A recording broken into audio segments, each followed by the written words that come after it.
BRS BJP ఒకటే అనే ఒక ఇంప్రెషన్ ఒక భావజాలం కాంగ్రెస్ క్రియేట్ చేసిందో అనిపించిందో తెలియదు కానీ అసెంబ్లీ ఎన్నికల్లో మీకు నష్టం జరిగింది, బీఆర్ఎస్కి నష్టం జరిగింది.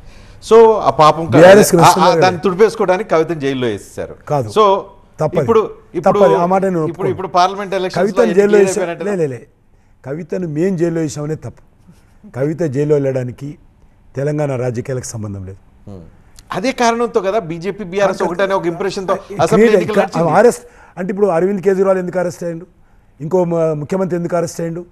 కాబట్టి ఢిల్లీలో జరిగినటువంటి బీరు బ్రాండీ కేసు అది.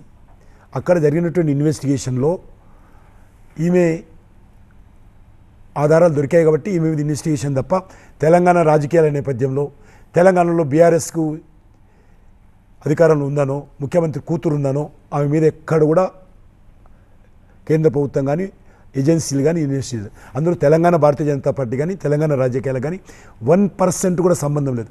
మా వాళ్ళు అప్పుడప్పుడు మాట్లాడి కొంత ఎక్కువ మాట్లాడడంతో నష్టం జరిగింది తప్ప మాకు సంబంధం లేని అంశం అది. సో